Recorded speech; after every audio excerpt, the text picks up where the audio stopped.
সাথে যায় না। ও আচ্ছা, পারে না। আর কি বলবো আপনাদের, আর কিছু বললে আর কিছু না আপনারা বেশ ভালো বুঝছি। হ্যাঁ ভালো। কোনোভাবে কোনো সম্পর্ক ভালো নাই, এই কারণে আমি ওর সাথে সম্পর্কে জড়াইছি। তারপরে কার সাথে এর নাম বলো? নামটা বলা জনু চলে হাতে হাতে চশমাটা ভেঙে দুত্তু ভাগ মাথা ভরে সোনার স্বপ্ন পেরতা পরে গোবরের ওদের বাড়ি কি সাথে তোমার স্বামীর সাথে প্রবলেম দেখি মনে মনে হচ্ছে। জনু লিখে প্রেমের চিঠি শিলা তুমি আমার জান বাতাসে সে চিঠি উড়ায়া ফেলে না বেশ ভালো বুঝছি। শারীরিকভাবে অক্ষমই তো ও আমার মানুষ হাসের দালা ভেবে ভাসুর চিঠি খেয়ে আমার ওর সাথে কথা বলতে বলতে একসময় ভালোবাসা লাগে দিকে চলে যাওয়ার পরে বাসায় অনেক ওর সাথে আমার হাজবেন্ডের সাথে যাওয়ার পরে সবাই বলে বাপের বাড়ি আসার পরে ও বলছে যে ওভাবে থাকলে হাসের কোদে বিয়ে করো না সে কি বিয়ে করবো বলছে কি এখানে বাসা নিচু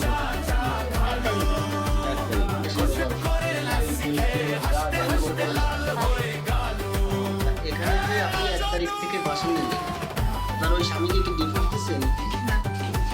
তাহলে আপনার পূর্বের স্বামী রয়েছে, তাহলে বিয়ে করছেন না তো বিয়ে করছেন না মেয়েটি করেন না। আচ্ছা 1 তারিখে করেন নাই বিয়ে ভাইটা কেবল বাসা নিয়ে বিয়ে 1 তারিখে আপনারা বাসা নেওয়ার পর মেলাতে গিয়ে ঠিক আছে মেয়েটি আর আপনি বাসা নিয়েছেন, এরপর কি মেয়েটি আসছে? মুঞ্জনু হয়ে শাশুড়ি আপনি এই যে একা আমার কিছু লাগলে ও টাকা পাঠায় দেয়, আমি কিনে নিই। আচ্ছা আচ্ছা আচ্ছা সেটা ঠিক আছে, কিন্তু আপনি যে একা একা একটা মেয়ে এখানে বাসা ভাড়া করে থাকতেছেন, এতে সমস্যা হচ্ছে না আপনার কোনো? বলেছিলাম না, তাহলে হচ্ছে না আপনি আসলে আমাকে ডিভোর্স দিয়ে দিই, তারপর আমার জীবন কিভাবে আমার লাইফে কিভাবে কি করতে হবে সেটা আমি বলবো।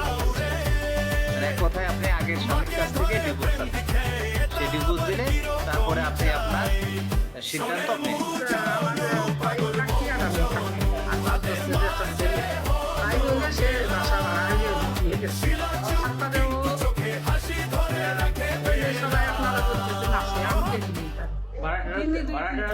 বাড়ি ফেরার পথে চাঁদ উঠেছে বাতাস ঠান্ডা মুঞ্জনু বলে প্রেমটা যদি ফেসবুকে হতো নন্দা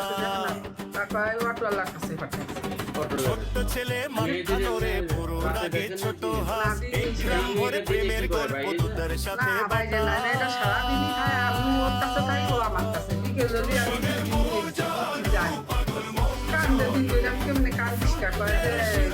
আন্টি আমার আম্মু নাই তো এই জন্য আমি জিজ্ঞেস করছি মালা তুমি আইসো তো ছেলের আনো নাই টাকা ছেলেরা